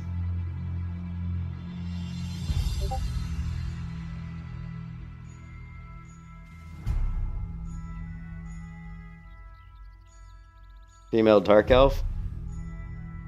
What's ROR? Is that... What is ROR? What? I don't know what that is.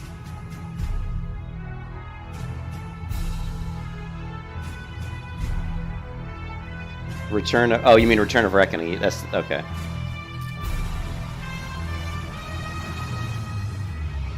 Where can I get the add-ons? Let's see, is that like Return of Reckoning? Are they on their... Let's see, let me go to their website again and see if they have add-ons.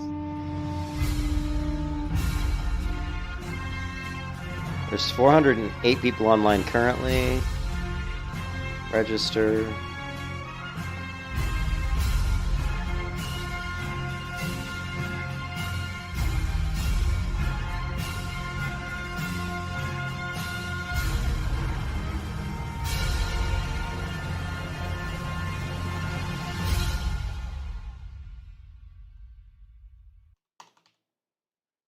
Hmm.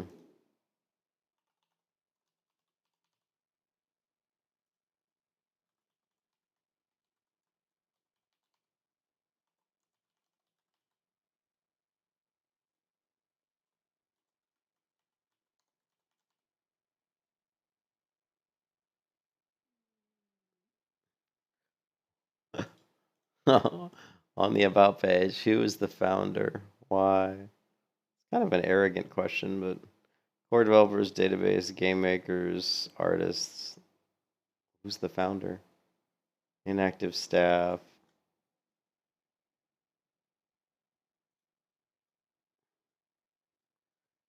I actually ask it on the About Us page, who is the ROR founder and lead developer?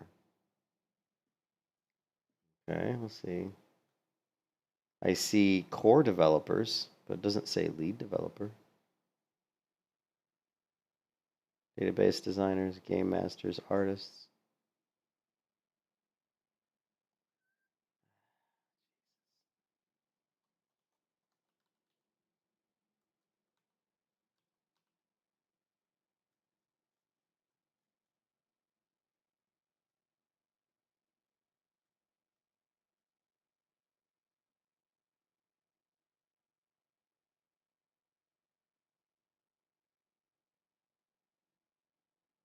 Doesn't say who the founder is on their freaking About Us page.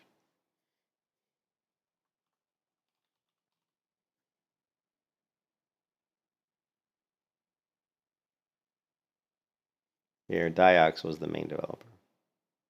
Maybe that's the answer. Diox. Let's see if that's it. It's probably not the right answer. You have provided an invalid answer to the question. Who the fuck's the founder? I hate when they do this kind of shit. If you're gonna say who's the fucking founder, put a thing that says founder.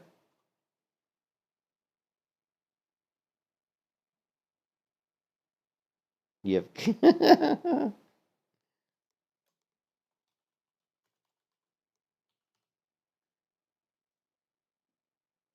You guys suck.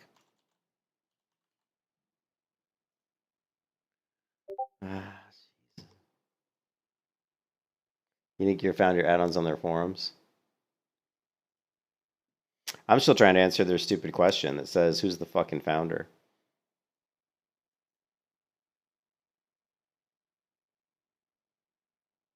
It wasn't this guy who was the main developer and decided to make his own private server.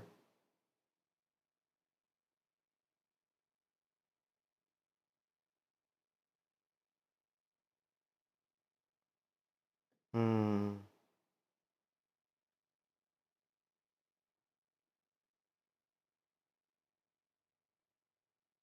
This is kind of lame that they asked me to put in the founder and I can't find it. I mean, it should be clear and obvious. If you want to do like a challenge question, just put it up. Like, put a section here that says founder. They got core developers, they got database developers, game masters, artists, people who used to work on the game, but no longer. And that's it.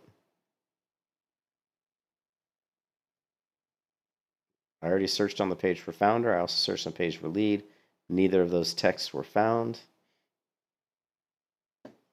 This is the kind of shit that makes me not want to play your fucking private server. No, why should I have to Google it? It fucking told me. Right? It told me on the About Us page who is the head game master. Oh, you know what? Head game master. Okay, you know what? I read it wrong. I thought it said founder, didn't it? I could have sworn that. Oh, you know what? I wonder if it changes. But it says who is the head game master. It must be this guy. See, so I found it. But it didn't say that. I swear it said fucking founder. Wargrimner. Maybe I just read it wrong. I don't know. I must have. Maybe I read it wrong. Maybe I'm the fool. I'm the fool. I'm just pissed off today because there's no good games to play, dude. There's like no MMOs worth playing, you know. Well, there was no activation. Okay, so how do I play the game? Log in.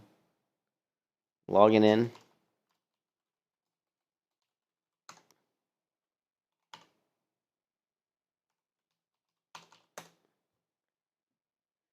Alright, so news, rules, development, game support, community, beginner, survival kit. You will find some advice, basics, start. How about download the fucking game? Let's see, download game. Here it is. Download, register account. I already did that. Download the full game. Please tell me I don't have to fucking use torrent. I fucking hate torrent, dude. Torrent is like crap, man. I hate every time they want you to use torrent. Because then it's like, oh, now I gotta fucking go download torrent software, right? Oh, wait, look, nope. I got an installer. Sweet. In today's private server, man, you guys gotta create an installer. Jesus. Fucking, it looks like it's in Korean.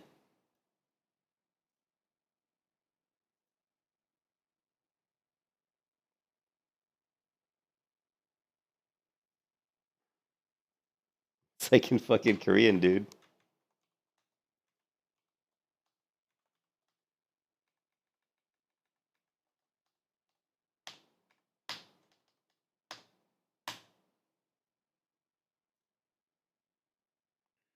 I guess if it needs it. Oh my god.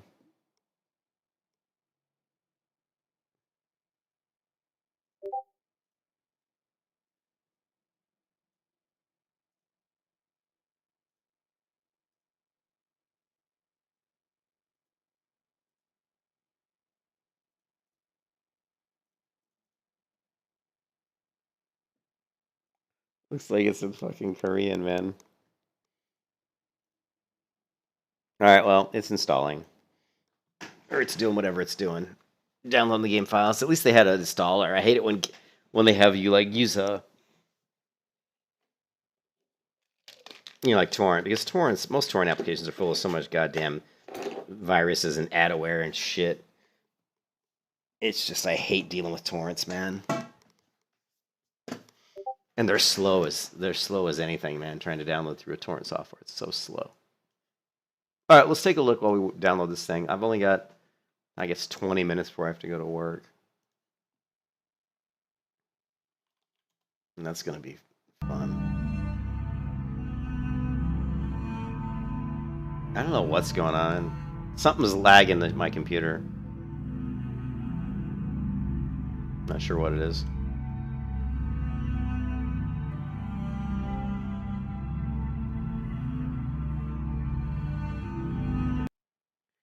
Turn of Reckoning. So after I made my last video, I had some additional things that I thought of in terms of Warhammer tips, and I also had a few people give me some suggestions of things that they also thought I should add. And I thought more and more about it, and I figured it would probably be a good idea to make a series of videos and just start from the very beginning as like a new player introduction / new player guide into playing Return of Reckoning Warhammer Online. Greenskins? So to start from the beginning, your very first choice when you load up the game is what faction you're going to play. The Realm of Order, the Realm of Destruction. Play a pretty big role in your overall experience to the game, and it really depends on which faction you prefer. The Order side is obviously the quote-unquote good guys, elves, dwarves, humans, and they have a lot of really interesting classes, and there's a pretty good population. I'm not entirely sure how the population imbalance is right now. From what I understand, there's more destruction players during the EU peak time, and there's more order during the North American peak time. But as far as I understand, that does change, and you really can't use that as, or you can, but you probably shouldn't use that as a guide whether you want to play each faction or not. Well, So on the destruction side, you have the Chaos Humans, the Dark Elves, and of course the Greenskins, my faction and race of choice. Now, one thing to know that the classes on either side have kind of mirrored classes that play very similarly, whether you yeah, but why is Destruction better? You can't just say Destruction's better. Why is it better, Chris? You gotta give me a reason. play, say, Now, he said that there's more Order people online during, North America time, like 6 p.m. North American time is probably more. Well, now I'm obviously I'm in America, United States, so, but I play pretty late, so really I don't think it really matters which side I'm on. He did say there's more destruction, which of course we know that because all the millennials and e-peeners love to play the evil side. No matter what MMO you play, if there's factions and there's one that's considered kind of the dark evil side, all the PvPers go to that side. It's just a given because they're dumb. They just think, oh, we're evil. We want to kill people. That's literally their mentality. It's the evil side. We're PvPers. We're gonna go gank and kick ass. So we got to be the bad guys. It's just I never really whatever. It's just pathetic that they're a bunch of fucking sheep, man. But yeah, that always happens. That's why there's always imbalance with Horde versus Alliance. Because it's all the EP fucking millennial bullshit, no talent players. I just get pissed off about it because I just prefer that there was a balance. I would like to see a balance of the factions. But why is destruction better?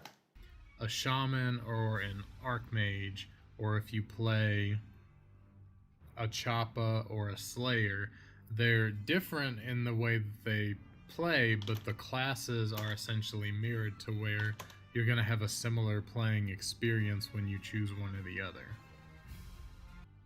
So to kick things off first, I'll start with the greenskins because that's what I'm most familiar with. You have the Black Orc, which is the greenskin tanking class. They're overall a really strong tank, and at the higher renown ranked levels, I'm to understand that they can also do quite a bit of damage as a two-hand weapon user. I'm not going to go into a whole lot of detail on all the classes just because, for one, that would make a really long video, and two, I haven't played a lot of the classes and I don't want to really put my opinion on them when I haven't played them myself yet. But yeah, so Black Orc, good tank. It's the greenskins tank. Choppa is the next class we're going to look at. Choppas are dual-wielding melee DPS characters. Pretty fun to play from the little bit that I've had. They've got a lot of good utility and are overall good class to play as. Next on the list is the Squig Herder. He said he wasn't going to go over all the classes, but what does he do? He goes over all the classes. They are a ranged DPS pet class. They can also do melee, from what I understand. Choppa is the next I want to really put my opinion on them when I haven't played them myself. That would make a really long video, and a bit of damage as a two-hand weapon user. I'm not going to go into a whole lot of detail on all the classes. Okay, so he's just not going into a whole lot of detail. I'll give him a break on that one. Choppa. Chaos Chosen, which is the tank class for the Chaos. Another good class. They've got some interesting... Dark Elves. Which is the Dark Elves. Now, I haven't played any Dark Elves yet, look kind of cool. I'm not really going to try to explain each one of these too much. Starting with the Witch Elf, they are the only stealth class Dark Elf with the invisibility ability to...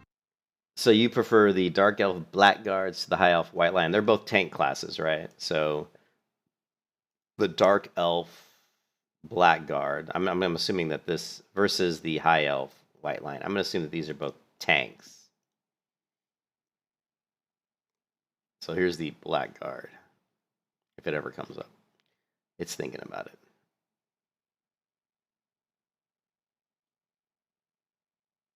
And I guess it's not going to come up. Nothing came up. Blackguard, we got a word. Maybe they haven't finished that part. The White Lions serve as the honor guards. Subset playing as White Lion. Playing White Lion is about synergy between the hunter and his savage beast. What? Do not be deceived by the rugged beauty traced behind the serene mask lies a beast. What is this?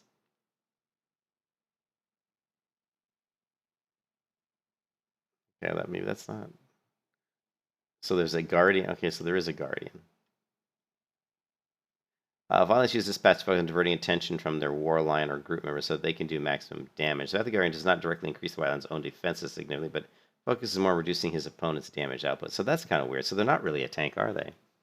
It doesn't seem like they're really a tank. I wonder if their wiki page just isn't complete because the Blackguard here is just, there's nothing there. So. Not be seen by enemy players or monsters, which is a really cool thing. I've seen a lot of Witch Elf gank squads, helping to keep enemies from posterns. They can also get into keeps and destroy siege weaponry, which is a really good thing to have. Witch Elf. It's kind of a cool The class name. Sorceress, another long-range casting class, DPS, range DPS. The Blackguard, which is the Dark Elves tank. So it is a tank. I do understand that they are quite good at AoE. I'm not very familiar with them beyond that, but they are the tank for the Dark Elves. You play as a two-hander. The Disciple of Cain is the healers for the Dark Elves. They are a dual sword-wielding healer class, meant to be more of like a battle healer. Battle healer. And from there, we're going to move on to the Order side, starting first with the Dwarves. So for the Dwarves, first we have the Rune Priest, which is their healing class. The Ironbreaker, which is the Dwarf tank. The Slayer, which is the melee DPS for the Dwarves. Again, similar to the Choppa in playstyle, from what I understand. The Engineer, which is the long-range DPS class for the Dwarves. They also can set down a stationary set of turrets that they can use in battle. And of course they do have some stuns and snares and other interesting things. Moving right along to the humans, start off with the Witch Hunter, which is of course the counterpart to the Witch Elf. It's another stealth class that can go invisible, sneak into keeps and around enemies, and is a good melee damage dealer. Next is the Bright Wizard, which is a long-range mage class for the humans. They deal a lot of damage from what I understand, but they can also damage themselves along with their damage. The Warrior Priest, which is the frontline melee healer for the humans, similar to the Disciple of Cain, where they get up in the mix of the battle and fight while they heal. The Knight of the Blazing Sun, which is the tank class for the humans. They apparently have some pretty good buffs and things. I'm not overall very familiar with them though. Moving on to the elves, we've got the Archmage, which is supposed to be the counterpart to the Shaman. Can deal damage and heal at the same time, but is the main healing class for the elves. The Swordmaster, which is the tank class for the elves. Not, again, very familiar with them. I do see a lot of tank class hand-wielding, two-hand sword-wielding swordmasters out there. So maybe that's something that they excel in. I think they have some barriers and things as well. The Shadow Warrior, which is a archer slash melee class. That sounds kind of cool. At long range, from everything that I've seen. And finally, the White Lion, which is the melee DPS class for the elves. They also have a pet lion that they can use in battle, and they seem like a pretty good DPS class. So after doing a little bit of research, and there's a lot of great videos out there if you're having some trouble deciding on what you want to play, there's really good guides out there for which class is, probably more suited to what you want to play. But of course, the very best thing you can do is just make something, jump in, try it out, see if it fits you. So jumping right into the game, they do give you a quick tutorial to let you know, the basic controls. This launcher seems to me like it's frozen. Oh, there it goes. Okay. I thought maybe it was frozen. I don't know. It's acting weird. We'll just leave it alone, I guess. But it looks, it's acting strangely. The game, how to move, there's everything. If you're familiar with MMORPGs, all of this should come second nature to you, but I figured I'd throw it in here anyways. You've got your intro quest giver that gets you started on your path. The first at least 5 to 10 levels, you're going to be just following this linear path.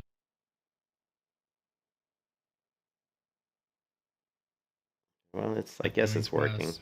And I guess the launcher's working.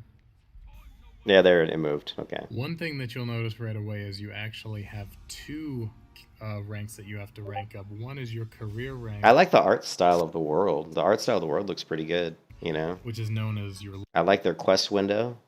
I mean, actually, this game, I'm surprised I've never really looked at Warhammer because, well, I mean, obviously there was no way to play the game because they shut it down.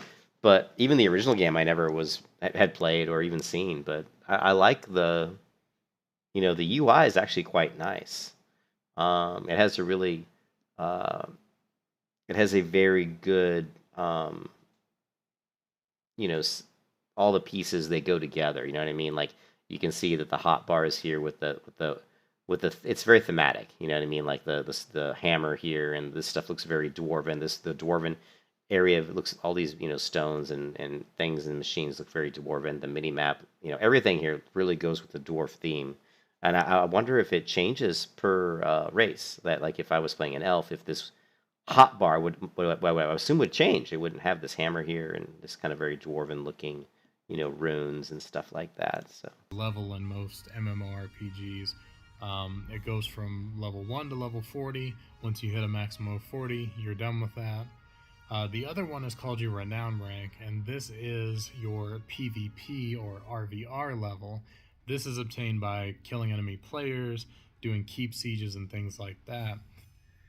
They also teach you about these interesting lore items that give you Tome of Knowledge entries. A lot of times you'll find these just out in the world on your own, and they don't necessarily correspond to a quest, but they can give you some pretty interesting rewards, so definitely be on the lookout for these. After that, we're going to go ahead and turn in our quest, and when we level up here, something to note, when you get level up and you get new abilities, you're actually given your abilities right from the start. You don't have to go to a trainer anymore and learn the abilities. You're just given them automatically when you level up. A cool feature is that when you do pick up quests, it does give you this nice red circular area on the map. Nice map. Where, the general area that the quest will be completed. So it's usually pretty easy to find where you need to go. You heard me mention the Tome of Knowledge before. It's actually a really interesting idea, and I wish that more games would have thought to do something like this. It has a list of basically all the knowledge that the game contains built into it. So all the enemies that you defeat, monsters that you defeat, all the achievements that you earn, the titles that you earn. BDO has this. You earn, has all the same thing. Quests and objectives are in there. And most Doesn't importantly, have for all the Return of quest Reckoning, the objectives, though, live right? event items are in there as well for when the server hosts the various live events, which they do all the time, that have interesting rewards and things that you can earn. Looking at the character screen, it should look familiar. Again, if you're used to playing MMORPGs, has all your different slots for your items. There are some extra items that are kind of unique to Warhammer, such as the event item slot. A lot of the events will give you something that goes into this slot that's usually temporary for, say, 10 days, 20 days, whatever. That just gives you a small boost to your stats that'll help you out for that duration. Also, there is a quote-unquote transmog ability in this game. There's an appearance tab where if you check it, you can slot items into the corresponding slots for your armor. So if you put a helmet in the helmet slot, it overwrites the look of your current helmet slot. So you can hang on to items if you like them a lot and use them later as an appearance. That's pretty cool. And looking at the inventory real quick, there's not anything like bags that you have to collect and slot in or anything. You do have inventory expansion that you can pay to buy, and of course it does go up in price as you get further down, but it's generally pretty affordable, and I would definitely recommend getting those slots unlocked as you can. And they provide you with a free mount right when you start the game that's usable. Okay, Realm of Reckoning.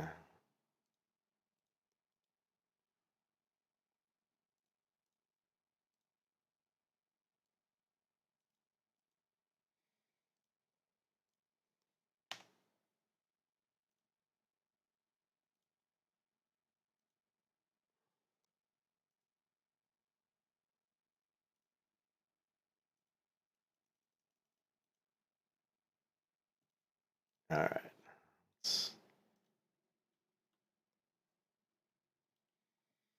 They have a dice system too? Cool.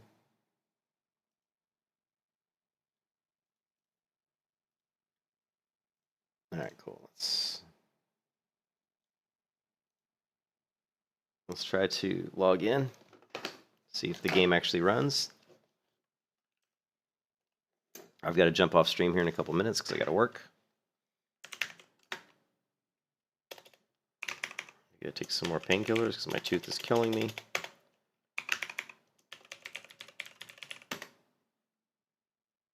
Hopefully, man, Man, there's cat hair all over this office. I got a vacuum in here again. These cats are some hairy cats. Take a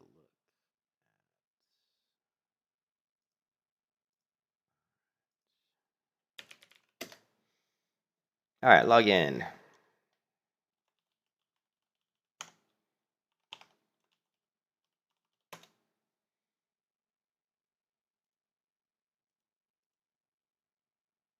Still downloading some sort of manifest.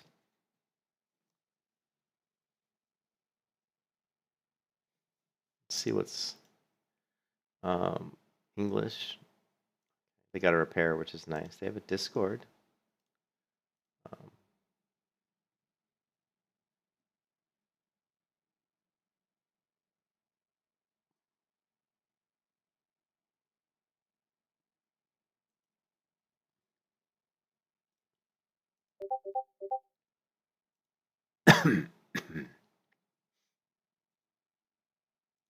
Why do I have two of them? Why are there two? If you...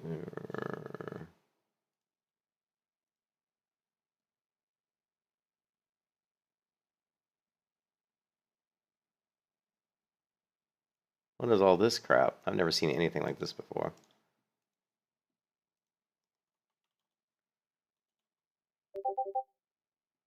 Weird. I've never had to verify that way before. It's interesting.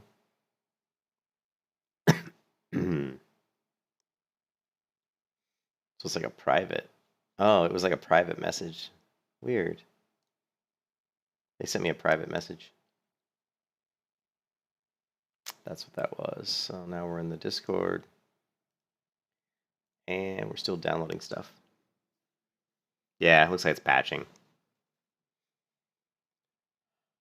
So, hey Chris, what do you do in the game? I mean, what do you do? I mean, is it just all PvP based? You know what I mean? Is it like this?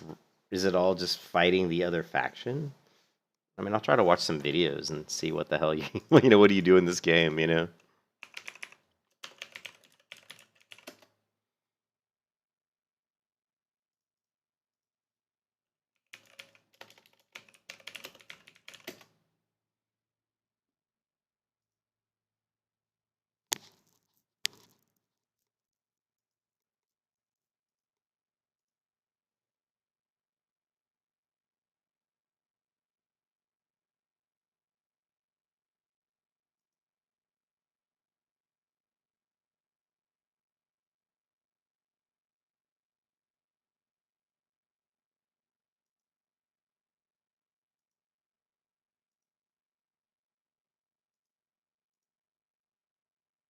Jable has been invited to an okay.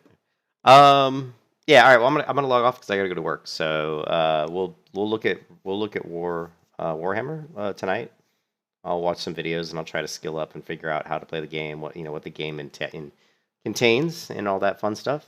And thanks, Chris, for telling me about it. And I know Arius the Pure in Discord had mentioned it, and I think Iron Bay, or was it Iron Bay? Let's take a look.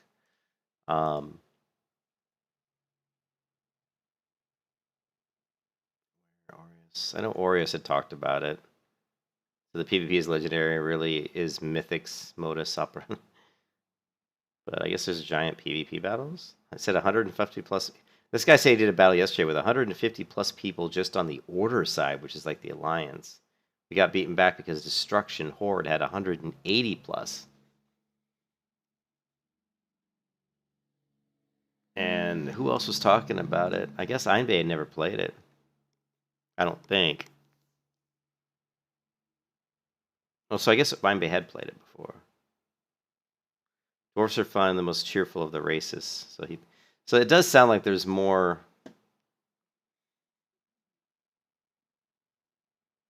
Yeah, thanks, Chris. Yeah, it does. I mean, I kind of want to go with the alliance, or the alliance type side, just because they have less players. When there's a faction balance, that I almost always want to go with the faction that needs more people. I hate to further, imbalance the factions. You know what I mean? So I may play like the elf, the good elves or whatever, Just because, like I said, I don't really want to imbalance. It seems like they probably need more people. So, but they both look good. I mean, both Destruction and the other one, whatever it's called, they both look good. All right, yeah, I better go. I'll talk to you later. Peace out.